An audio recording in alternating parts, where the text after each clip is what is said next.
Garden rich কাণ্ডের মধ্যেই পাথুরিয়াঘাটায় ভাঙল পুরনো বাড়ির একাংশ। পাথুরিয়াঘাটা স্ট্রিটে বিপজ্জনক বাড়িতে ভাঙল সিঁড়ি, ধ্বংসস্তূপে আটকে পড়েন দুজন, পরে উদ্ধার করে বিপর্যয় মোকাবিলা বাহিনী।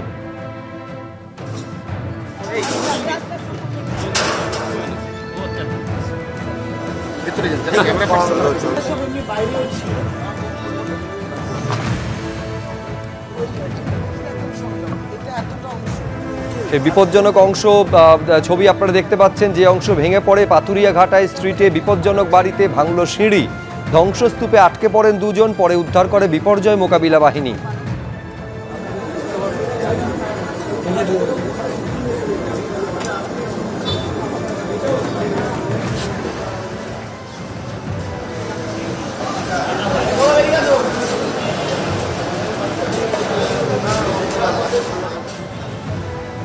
আজ আরও কিছু লোকসভা আসনে বামেদের তরফে প্রার্থী ঘোষণা করা হয়েছে। ডায়মন্ড হারবারে বাম প্রার্থী প্রতিকুর রহমান, ব্যারাকপুরে সিপিএম প্রার্থী অভিনেতা দেবদূত ঘোষ, বসিরহাট লোকসভা কেন্দ্র থেকে সিপিএমের টিকিটে প্রতিদ্বন্দ্বিতা করতে চলেছেন প্রাক্তন বিধায়ক নিরাপদ সর্দার, ঘাটাল থেকে সিপিআই প্রার্থী তপন গঙ্গোপাধ্যায়, বারাসাত থেকে ফরওয়ার্ড ব্লকের টিকিটে প্রতিদ্বন্দ্বিতা করবেন প্রবীর ঘোষ।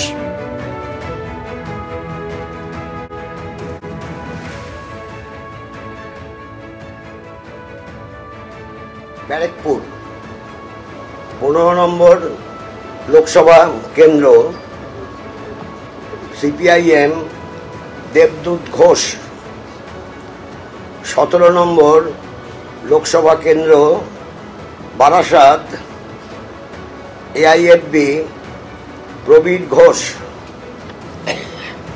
18 নম্বর বসিরহাট সিপিআইএম নিরাপদ সর্দার, 21 নম্বর ডায়মন্ড হারবার প্রতিকুর রহমান, 32 নম্বর Ghatal parliamentary constituency CPI Tapan Ganguly. যাওয়ার তো দায় আছে আসলে, কারণ দেশ এবং রাজ্য যে সংকটের মধ্যে, সাধারণ মানুষ যে সংকটের মধ্যে দিয়ে যাচ্ছেন, সেই অবস্থায় শুধু নিজের পেশা নিয়েই ব্যস্ত থাকবো, অথচ মানুষের দরকারে, মানুষের কাজে, মানুষের পাশে থাকবো না, দলের দায়িত্ব পালন করব না, এমন মানসিকতা আমার নয়।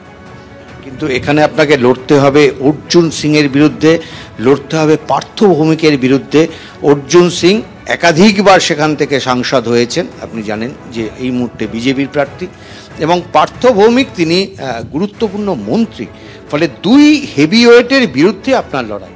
আমি শুনেছি উনি বলেওছেন যে মানুষ দেখে ভোট হয়, দল দেখে ভোট হয় না। অর্জুন সিং নাকি বলেছেন, সাংবাদিকদের কাছে শুনলাম ব্যারাকপুরে। তা সত্যি যদি মানুষ দেখে ভোট হয়, তাহলে তো আমি বলবো আমার আশা আছে, দলের আশা আছে, অন্তত বামপন্থী ধর্মনিরপেক্ষ যে শক্তি আমরা জোট করে কংগ্রেসের সঙ্গে যে লড়াই করছি, তাদের আশা আছে। দীর্ঘদিন ধরে এটাই কিন্তু প্রচলিত যে ব্যারাকপুর এবং আসানসোল এই দুটো বাহুবলী দেশ। আমি হচ্ছে বহুদিন আগে একটা উর্দু শের শুনেছিলাম, সেটা এখন মনে পড়ছে। বিক গয়ে এক এক ঝুট, বিক গয়ে এক এক ঝুট, दोपहर तक बाजार में बैठे रहा मैं अपना सच्चाई लिए शाम तक। আমরা আমাদের সত্য নিয়ে মানুষের কাছে উপস্থিত হব, মিথ্যে দিয়ে অনেক কিছু হলো, মানুষ ঠকানো হলো, আমরা আমাদের সত্যি নিয়ে মানুষের কাছে যাব এবং সত্যের জয় হবে। কিছুদিন মানুষকে ভুল বোঝানো যায়, চিরদিন নয়।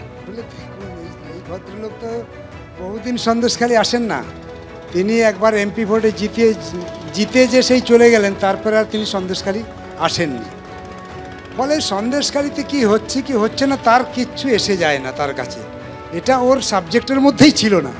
এখন যেহেতু আবার নতুন করে ওর পার্টি ওকে প্রার্থী করেছে, শুধু আবার নতুন করে কিছু কথা বলতে হবে, সেই জন্য এই কথাগুলো বলছে।